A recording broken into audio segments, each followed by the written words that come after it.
millions of views versus the 100 proper views that you require to get the house sold. The more you do the videos and create catalogs over there, the more the chances that you're going to start showing up for people on the first page. The YouTube algorithm analyzes what you're saying in the video itself. YouTube is 100 times more valuable than any of these entertainment apps. At least, right? probably. Exactly. YouTube is a search-based engine. When the lead that comes from YouTube, they already know you. It's an asset. As long as the video is out there, it's live. So Archie, what is the day one move that an agent should do in order to move away from the cold calls and the old ways of doing things and push forth into organic and qualified lead generation overall? My number one recommendation here would be to...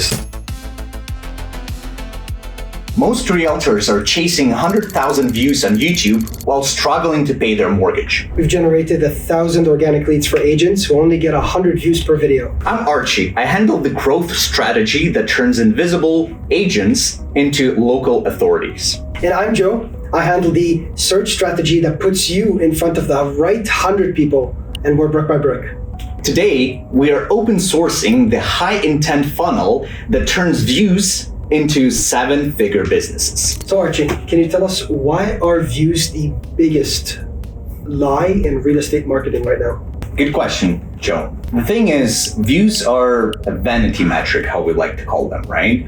Because a lot of people would chase for the views because, you have the higher view count on your video, the more you feel like you're succeeded with that video. But the truth is, we are chasing for the hyper intent searches, right? When you're creating content around the topics that people are actually interested in searching for, where to move, which area is the best, comparing the city versus city, for instance, then you might not be attracting the high views, yes, but you are attracting people who are high quality and high intent potential buyers, sellers, investors, whatever the case is. I always repeat this to my clients that instead of focusing as much on the analytics, on the numbers and things like that, you should be focusing on thinking about the topics that your potential client might have and might be asking themselves all the time. And you should be that person who will answer those questions for them. So that's why I always say it's better to have 100 views on the video of people who are actually high intent rather than 5,000 views on the video that it's just a generic question, right? But my question to you is, how you would say we can get 100 views on that video without spending a penny on Facebook ads or any other type of the marketing? Great question, Archie. YouTube is the second largest search engine based platform, worldwide, aside from Google, of course. That's what I'm about to say. So the way I think of it is when somebody, whether it's a first-time home buyer, or whether it's a retiree person or whoever it is, when they search on YouTube, moving to a specific city or any of those types of keywords, that's where the videos that you create, the various videos that you create over a catalog, will start to present themselves on the first page on YouTube. Mm-hmm. So think about it. When you go buy an iPhone, right, and you type in iPhone or mobile phone or anything on Google, you're gonna get generated, the first things first is apple.com, right? Not sponsored, by the way. So with that being said, it's the same protocol with YouTube. Yeah. When you start to look up moving to Nashville, moving to New York, moving to Las Vegas, the more you do the videos and create catalogs over there, the more the chances that you're going to start showing up for people on the first page. And the more of these keywords are going to start to present themselves in your videos, whether they're in the content, description, SEO, and all that plays a factor. Exactly. Yeah. Exactly. Yeah. So this is a good point because you are feeding the algorithm with the those keywords that are high search intent keywords, mm-hmm. right? And it's similar to building a website, right? When you have SEO for the website, you have a blog, right? That also has some popular keywords, terms that people search for. And when people search for it, Google will analyze those terms and will bring up your website in the first page of the Google search. Same idea for the YouTube, basically, mm-hmm. right? But in a video format. And those keywords, by the way, not only being presented in the title, description, tags used, but also in the video itself, because the YouTube algorithm analyzes what you're saying in the video itself. Mm-hmm. So it's would adjust the algorithm in the search engine to display your videos to people who are searching for those things. Perfectly said. Yeah. Joe, then question about money. What you would say the actual YouTube search value versus a passive Instagram scroll? Because a lot of people, you know how they're like, well, I'm on TikTok, I'm on Instagram and things like that. And this is where a lot of people have the disconnect. So that's why I'm wondering, if you can expand that thought about the YouTube versus Instagram on the monetary value. So Archie, I would say YouTube is 100 times more valuable than any of these entertainment apps. At least, right? probably. Exactly. Like we said, YouTube is a search-based engine. Instagram, TikTok, and all of the other applications out there are a networking application, right? So the difference is are you going to be doom scrolling on the Reels on Instagram, or are you actually going to get the attention of the people who actually are looking to buy a home from YouTube, watching your videos for 15 minutes plus? So I guess like the entertainment versus the information search, exactly, right? Exactly. So with that being said then, Archie, can you explain why a lead coming from a 15-minute video is way friendlier and way more open to discussing and talking with you about what they're looking for compared to any other platform out there? Perfect question. The reason why is because when I'm talking to clients who we haven't worked with yet, they're always, well, Archie, I'm already on Instagram, already on TikTok. People are interested in there, but the reality of things, it's completely different type of leads. And from my standpoint of view is when the lead that comes from YouTube, they already know you. They might be following you for a month, for a half a year, for a year even, before they would convert. They already familiar with who you are. They already in your head. You don't need to convince them to buy, to sell, and be that person. When they've made up their decision, they're just looking for the person to go with, right? But instead, they're just following your journey, right? How you've reviewed specific neighborhoods, how you've broken down the pros and the cons of living in a specific place, right? And they know who you are. They like your style. They like your charisma. They like the way you joke, the way you laugh, the way you start the video. To them, they already know you without you knowing them, right? And versus on Instagram or on TikTok or other social platforms, again, this is more interruptive. They're looking for some entertainment. They might like the reel about that specific listing or anything like this, right? And then they might contact you. Versus on YouTube, again, they follow your journey. They follow you as the person. And that's the main difference when people would compare why I'm different, why I would be successful on YouTube in the first place, right? There are other channels like this in my city that would cover similar topics, right? And my answer to that always the same, because you are who you are unique, and there's no one else like you out there. The way, again, you start the video, the way you present the information, you break down the facts, the stats.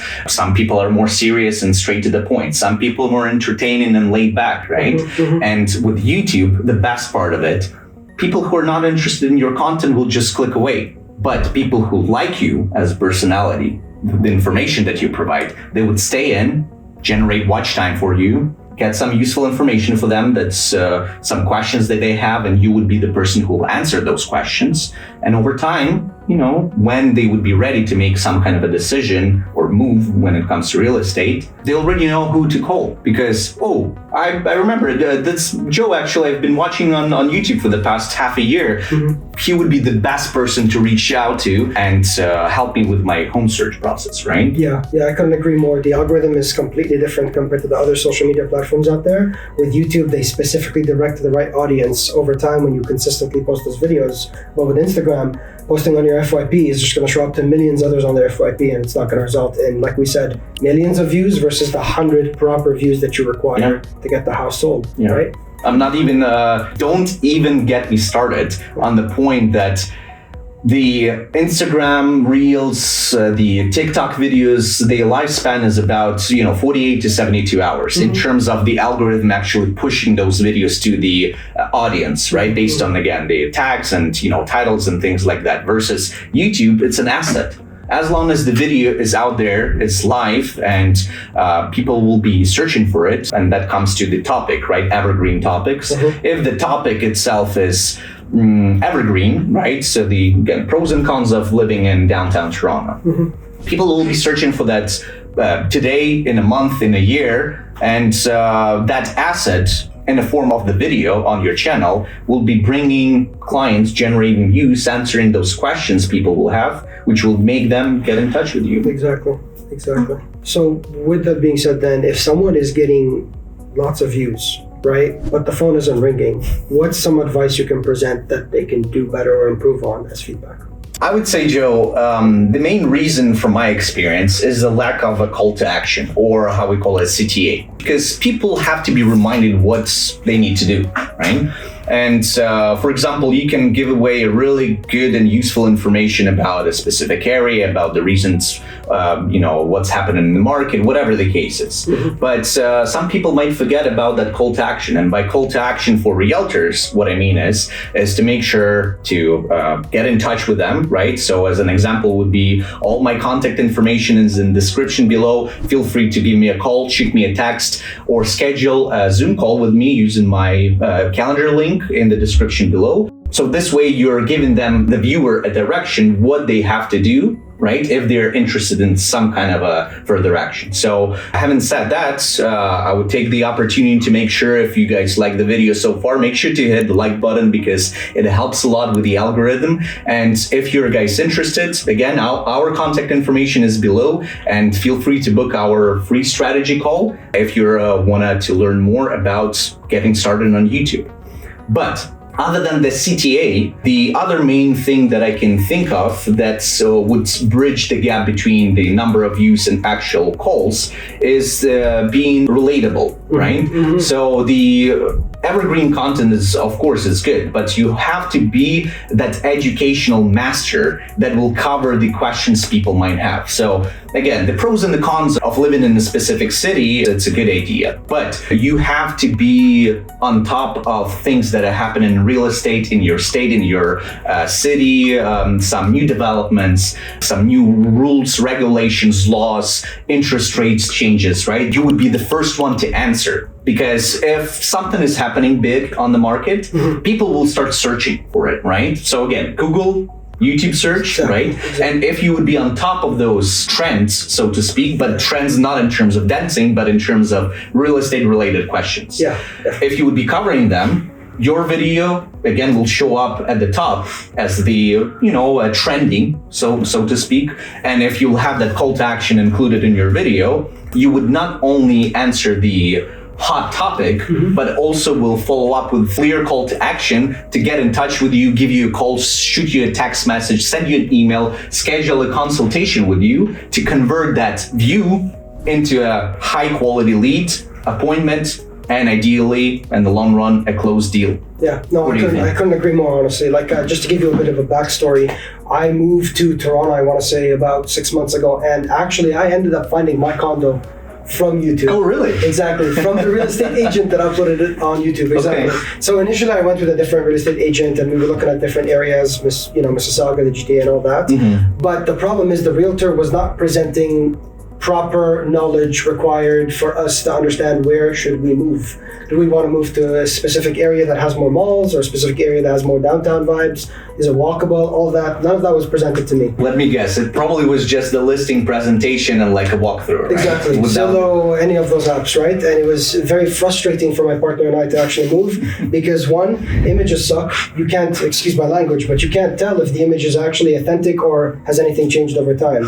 So the second realtor we actually ended up finding on YouTube, and they've been doing videos for quite some time. Okay. But it was impressive because one, they showed us exactly what was available in the area. Parks, dog-friendly parks, schools, how close we were to the schools, once we have kids, we'd love to have, because it matters. Transportation is there, traffic. All those videos covered every FAQ that my partner and I had. And because of that, we ended up going with them and contacting them. And we are here today because of them. So we're very thankful. Beautiful. So here's a good living proof of the YouTube working in real life for Joe right in here, right? Yeah. So one agent that was just creating the videos from, showing the actual listings and like the property itself versus another one who's answering the questions Joe had about the area first and foremost before making the decision about anything, right? Yeah. Because you can find the property and there's lots of them. Yeah. But the person who would showcase you the actual area, answer those questions that people are interested in, that's the gold. And that's the high intent